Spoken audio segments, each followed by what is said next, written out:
Good morning. Good morning. Happy birthday. Happy birthday. Give us a kiss. Mwah. Hey, my baby.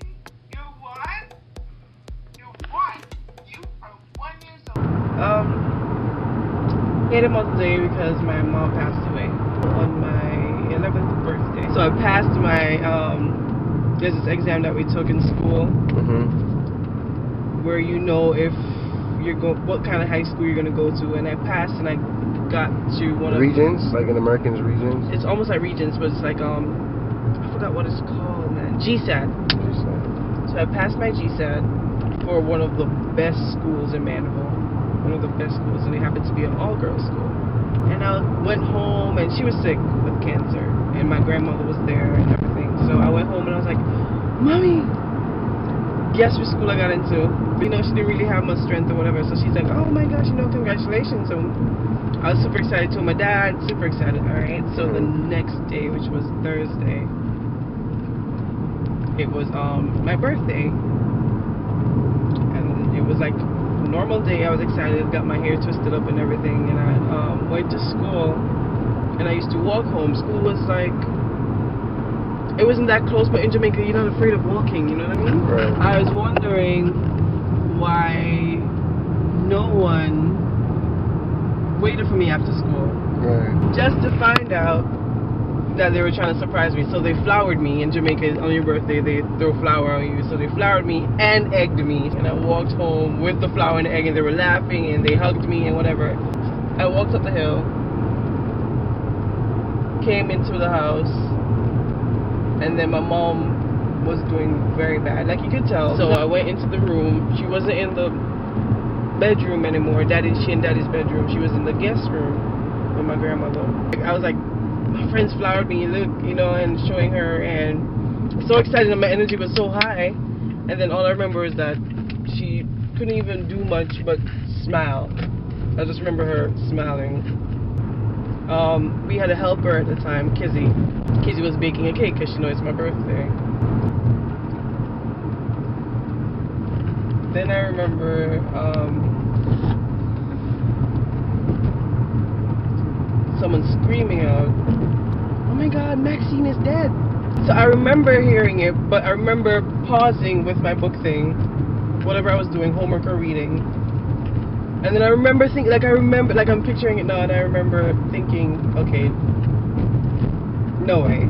You know, no way. So I just ignored it. I think it was like 2 or 3 minutes later, the helper, Kizzy, she came in, and she was like, you're not going to look at your mom? And she's like, because she just died.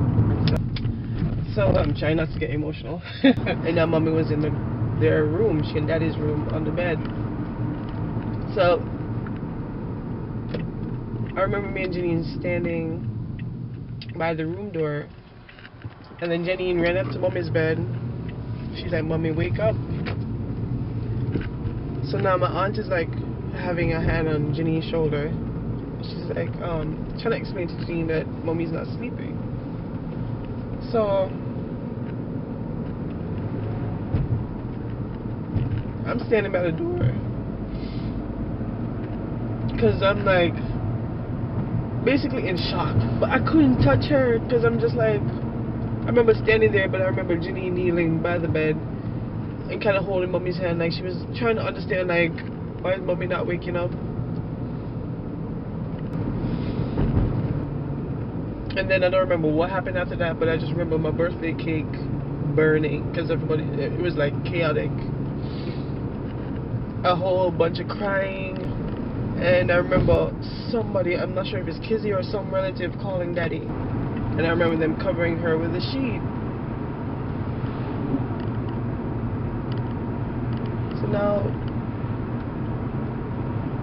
I remember my dad like taking up the role, like he couldn't even show much emotion. So he just had to go into, okay, what's next? So he called the people to pick up the body. And the van pulled up, and then they came upstairs with the stretcher. And then I remember the way they put her on the stretcher.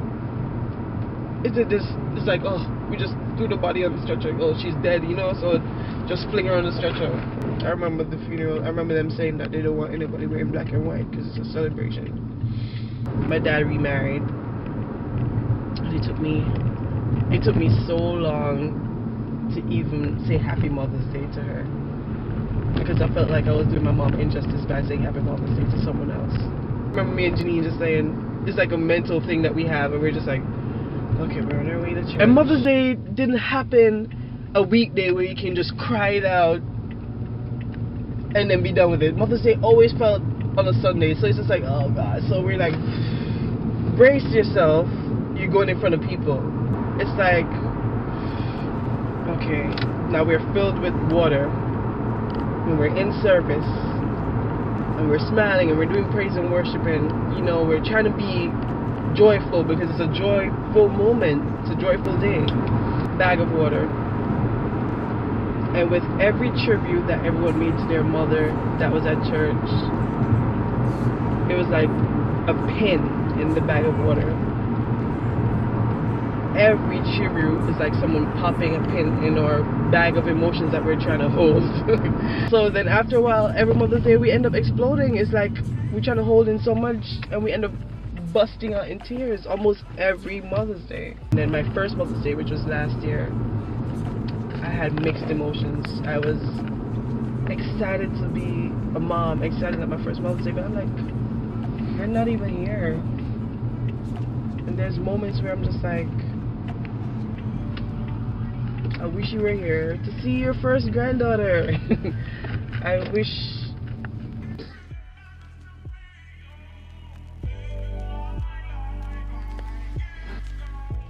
Is it your birthday?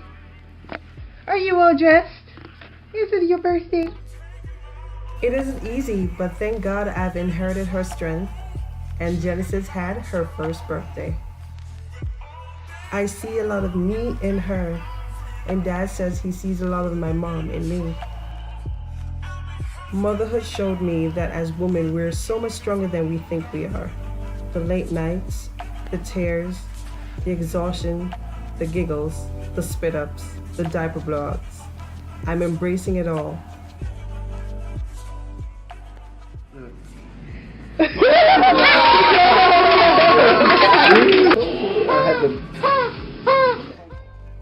I hate Mother's Day because I'm reminded that you are no longer here with me. But I love being a mother. I love being her mother.